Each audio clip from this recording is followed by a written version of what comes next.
Our focus today is earnings today for Tesla, which are excellent because we already saw the production numbers.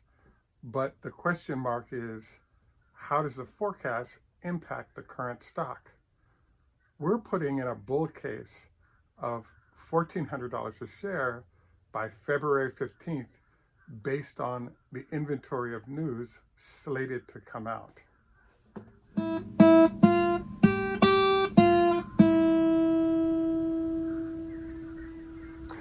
This is Greg for Teslafaninsight. Thanks once again for joining us. If this is your first time, welcome. If you're a repeat visitor, welcome back. We also want to thank our Patreon supporters. If you enjoy the show and like helpful tips on trading and investing, we'd like to encourage you to join us. And our daily shows, I think, will help in your process of better trading and investing in Tesla. So I also wanted to note that this is a copyrighted broadcast. Any use of the information provided without permission is prohibited. We also want to thank those of you who choose to like and subscribe to our channel. The support definitely helps us to be viable. As you heard, we've started playing the guitar again, and we're always open to your comments regarding good or bad to have the musical intro that's recommended to YouTubers be live rather than a tape. Any rate, the first thing I wanted to dive into is just the fact that oftentimes when Tesla, or usually when Tesla announces, half of the cake is already baked. We know what the production number is from 3 weeks ago, and the stock price jumped. There are two components. Anytime you see earnings, the first component is what were the numbers like for the current quarter and going backwards, and how do things look from currently over the next 1, 2, 3 quarters. And because we already know sort of the backward numbers, it suggests then that about $1,000 a share equals, call it 937,000 vehicles produced last year. Last quarter is 308,000 vehicles that were produced in that last quarter. So the real question mark is where we headed and why. So the first thing I wanted to review is that there's a whole long list of unknowns that are going to affect after we get the actual revenue numbers. You know, I want to highlight the fact that we made a mistake on our revenue number, and the reason was that it turns out that if you look at the current vehicles that are being sold and you kind of average out the number of vehicles sold and what the average sell price is, we're in the ballpark of $55,000 per vehicle. The problem that we found in our calculations was that if you look through the numbers over the last 2 quarters, what you'll notice is that the revenue number tends to equal, so if you divide the revenue number by the number of vehicles sold, you get the per vehicle sales price, which we anticipated would be about $55K, given that the vehicles in China are bottom loaded in terms of the cheapest vehicles being sold the largest numbers. So what we deduced was that the actual per vehicle revenue for Tesla right now is approximately $60,000 per vehicle. So if you want to know the revenue for the quarter, you would multiply 60,000 times 937,000 vehicles to get what we expect will be the revenue number for the quarter. And I would say don't be surprised if the revenue number pushes beyond this. And the reason is that Tesla just completed the largest sort of battery facility was in Texas that they just completed. But there's a lot of work going on as a sidebar in the whole energy side of Tesla that's building revenue without being easily calculated. So this is one of the reasons why the analysts are consistently underestimating how many units sold and what the revenue might be for Tesla. And I expect this to continue because there are a lot of terrestrial electric battery sets that are being done by Tesla all over the world, and it's contributing successfully to the numbers that we're seeing. I think in general, a sneaky on the positive side. On the negative side, we do have last quarter, it was a $200 million dip in the amount of EV tax credits where other manufacturers were paying Tesla to be allowed to pollute in their area. So they're starting to sell more electric vehicles. So therefore they don't need to pay Tesla in that regard. So the big news, and we've been talking a lot about this on our Patreon page, obviously, is, there's a whole raft of information out there. First, will Elon show up to answer questions on the conference call? Based on him driving the Cybertruck in Austin the last couple of days, it looks like he will show up for this call, and I think it's, as usual, one of the most important ever noted. It's important Elon is there because only he decides how much information he wants to give out beyond what's listed, and the other executives know that they have the information on hand, but they don't want to run afoul of Elon, so they're reticent to say anything. I would say that,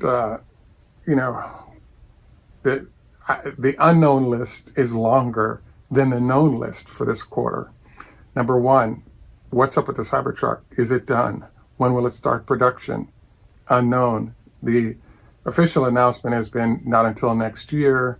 And will it get pushed back another year? Because there's 600,000, or their initial 500,000 to 600,000 people are interested, but now we're up in the millions of people who've signed up for that vehicle. So it's definitely affecting people's thinking. The second issue that pops up is, what's the deal on the two manufacturing facilities?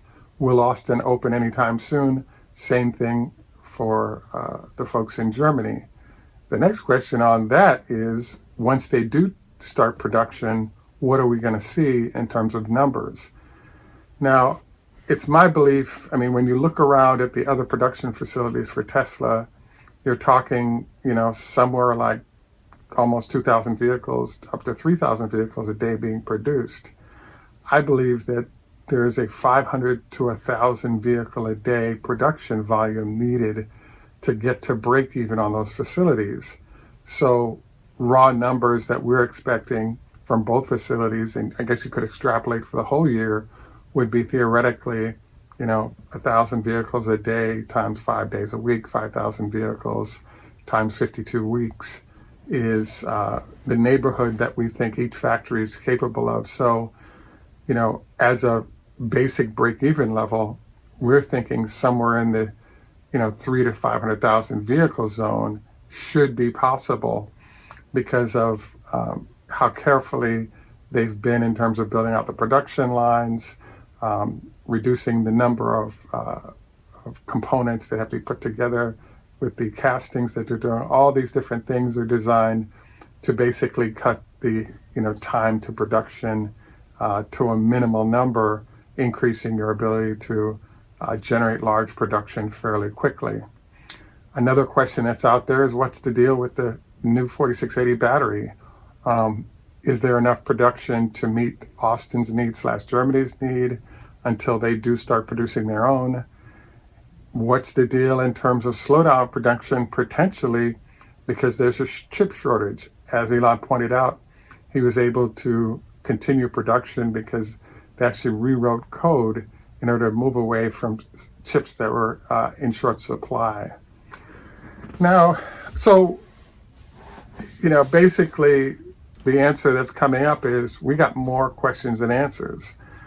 If Elon does in fact answer these questions, particularly the start of production and ballpark what the production might be coming from those facilities, and we have answers the market likes, it's my belief that, the stock could easily double in a month, simply because if you're going to go from a potential 2 million vehicles for the year to 3 million based on new production facilities opening up and starting to operate at scale in short order, we could have sort of an explosion in the stock price. Now, this brings up another fly in the ointment.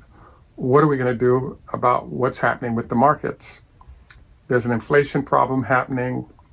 We see oil prices, but there are also labor issues that are affecting this inflationary situation. So shortage of people, etc., means there are just higher costs being passed around. Hence the Fed, interesting today, is going to announce what their actions might be. They've already stated that in March they would start increasing interest rates. And the suggestion of why the markets, one of many suggestions of why the markets are down in general in an unknown zone, is that the higher the inflation rate goes, the more the Fed has to be prepared to take dramatic action in terms of how much interest rates might be raised. And the higher the interest rates actually go up, the better the chance that it starts to tamp down growth. It might affect people's ability to finance their houses and vehicles, etc. But on the flip side of that, you have all these senior and retirees who require or rely on recurring revenue from those bonds that are going to be now paying a real dividend that they can live on versus a very low number that they can't live on. So all this said, there's a lot of big questions out there, and one would think that they'd be answered as a way to move Tesla along, move the markets along in terms of its attitudes towards Tesla. And I would say that where we are now is a giant. Elon should answer, and I think it gives the market a lot of relief going into what's been a challenging period. But unlike Microsoft, which announced great earnings and the stock price is up, Elon is really tight-lipped on information that the market deems to be critical to make good investment decisions. So I think that all the questions I just posed will get half answers. Yeah, we'll get an answer. Yes, you can answer those questions fully by doing more research, but Elon has a habit of giving you the numbers and saying we'll grow at 50%, but a 50% growth rate is inconsistent with a stock price at or above where we're at now. And so I believe that, a comment like, we're going to produce a few thousand vehicles a week from each production facility as we ramp up to its full capability, those kind of answers are the kind of answers I think that would cause an explosion with the stock. So we have a bull and bear case for what we think the number is going to look like. Yes, we're going to get the revenue number. We've already got that under control. The next question, though, is what does the forecast look like, and how can you leverage that forecast to determine where the stock is going? And this is where the bull and bear case comes into play. If, in fact, Elon says nothing about production opening and the March deadline target that they talked about for Germany does not occur, and both Austin and Germany decide we're thinking 6 months from now we might open, or multiple months from now, those vehicles aren't going to be added to production and volume for the year. And I think that kind of news in a tough market could drive the stock price down 100 or 200 points. On the flip side, if we get the answers we're looking for, which is a slow start over a month or two, and then we start getting into significant volume to try to cut into the backlog that they have for vehicles, I think we're off to the races. The next question is, what happens with the Cybertruck? What's the volume capability? And, when will they scale to produce, significant numbers of those vehicles? The answer is, I don't think he's going to say anything about the Semi. And the reason is that there's a select group of 10 or 20 customers that are lined up to purchase these vehicles.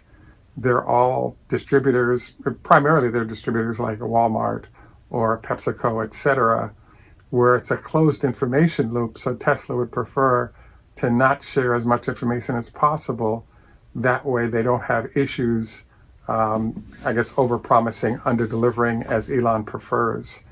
So I guess my thinking on this is just the fact that it's a winner. There's a shortage of count. And if you didn't order a while ago, given the lineup of the process by which large fleets are managed, which is to roll the purchase of new vehicles over a 10-year period as they cycle their older vehicles out, with that construct of how things work, we're bottom line have a shortage of vehicles right now, and the only people who are going to be buying them are those that are doing significant numbers or anticipatorily significant numbers through their operations. So obviously we look forward to any kind of comments that come out of this, or even this semi showing up perhaps, and we go from there.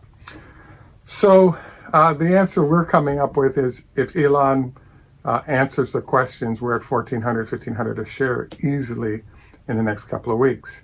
If he chooses to stay tight-lipped and won't answer any questions, especially what the deal is with the factories, I think we're stuck within 50, 100 points of where we're at, and we have the possibility of dipping 100 or 200 points until the drone operators can tell us that things are moving in the Austin and other factories. So, at any rate, we look forward to your comments on all this. I wanted to note we do have a few SpaceX shares if there's interest. We also want to thank you for taking time to join us. The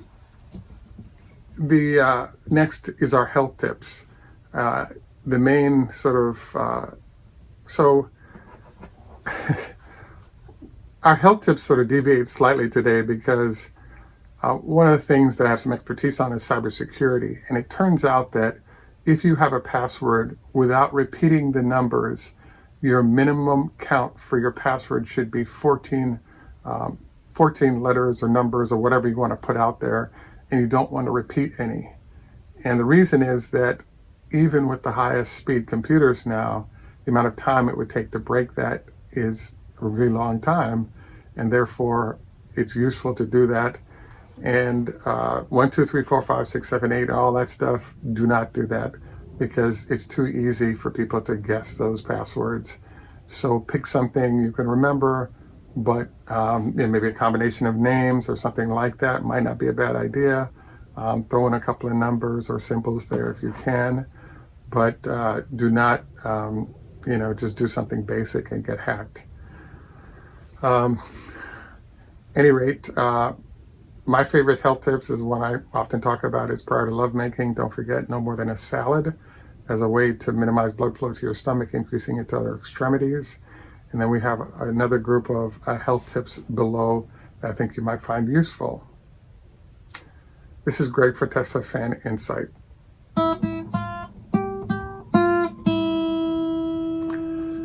Tschüss German, au revoir French, Lehitro, Hebrew, Hoda, Hafez, Farsi, Strahute, Russian, Ni hao ma, Chinese, Konbanwa, Japanese, Heido, Swedish, good day, our friends in Australia, Arrivederci, Italian, Salam, Muslim, and Asante, Swahili, and in Jamaica we say, Enough respect, walk good man. Thanks for joining us, have a great day, and bye for now.